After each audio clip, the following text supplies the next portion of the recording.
دا د خوازخېلې لنډه بازار دی چېرته چې هر قسم ګرمې کپړې ګرم بلوزونه ګرمې جرسیانې د وړو ټوپۍ او نور د ژمي ډېر سامانونه میلاویږي دا بازار د ژمي په راتلو شروع شي او تر ګرمۍ پورې لګېدلی وي دې بازار ته د غریب خلکو بازار هم ویل کېږي خو ولې سږ کال د ګرانتیا د لاسه ډېر غریب خلک دې بازار ته راځي او خالي لاسونه ترې واپس ځي دا تبدیلی راغله اوس چې یو شیز په 200 روپۍ راوړو نو اوس په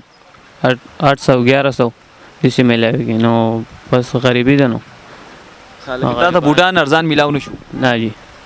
اوس چې پرشتکو هغه کم دي نو هغه هم ډېر ګران دی او هغه چې دی هغه هم ډېر ګران دی دې بازار کې د بهر نه ایکسپورټ شوي بوټان هم میلاویږي خلک خپل ماشومانو له د خوښې بوټان او جرابې اخلي په دې بازار کې څه بیوپاریان داسې هم شته چې د تیر شلو کالو راسې دا کاروبار کوي خبره داسې ده چې تقریبا دا کاروبار موږ د 40 سال نه کوو په کراچۍ کې هم کوو او دلته کې هم کوو نن سبا ته یقین وکړه پاکستاني نوې بلوز چې جوړی کنه 8300 روپۍ په دې باندې د مټیریالو خرچه راځي نو په دې کباړ کې په 200 په 250 روپۍ د هغې نه ښکلی معیاري میلاویږي نو ډېر زیات رش دی لکه ورځ ورځ نن سبا تاسو ته پته ده ډېره زیاته مهنګایي ده ډېر دغه دي نو د هغې سره هر سړی لکه په 200-300 روپۍ باندې ښکلی بلوز میلاویږي دغه شان که پیزار کې پاکستاني نن سبا 400-450 روپۍ باندې پیزار میلاویږي هغه دومره معیاري نه دی زیات نه زیات یا میاشت یا دوه په دې کباړ کې په 400-500 روپۍ باندې داسې بهترین ښه پنسي پیزارونه میلاویږي او خلک راځي تیر کال په مناسبت سره دې کال رش په لنډه بازارونو کې ډېر زیات سیوا دی د دې اساسي وجه څه ده د دې اساسي وجه دا ده چې مطلب دا د مهنګایي ډېره زیاته شوې ده لکه پروس کال زه په کراچۍ کې هم نو په 1200 روپۍ باندې پیاله چې و اوس چې دی په 30 روپۍ دی هلته کې کرایي 15 روپۍ و اوس هر ځای کې سټاپ چې دی نو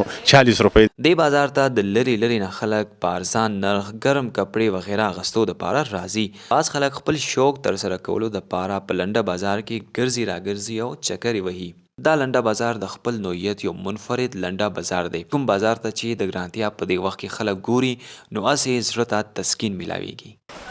بس ما خو پکې ځان له دا بلوز وکته او نور څه پکې داسې دغه نه وه او دا خو د دوکانونو نه پکې ډېر په ښه ریټ میلاویږي او ډېر په دغه موږ پکې خوشحاله یو لکه دلته راځو هر دوکان کې داسې په 15,000 هم نه میلاویږي دا 200 روپۍ میلاو شو بس زه راغلی یم دې بازار ته زه نه سکوټ مور جرسي مرسي چې شی کتو دوکانونو کې ډېر ګران دي دلته ارزان دي لږ سهولت ته نه په دې وجه دلته ګرځم وایس شوق پیدا شي د یخنۍ د آمد سره چېرته چې موسم یخ شي همغلته په لنډه بازارونو کې د خلکو رش هم سیوا شي تیر کال په مناسبت سره دې کال په لنډه بازار کې د خلکو رش یا د هغوی تعداد ډېر زیات سیوا دی څه خلک پر لنډه بازار کې په کم قیمت باندې ګرم ملبوسات ترلاسه کولو باندې خوشحال دي همغلته څه خلک د مهنګۍ د وجې نه پریشان هم دي کیمرمین نور وحید سره وحید الله خان 22 نیوز سوات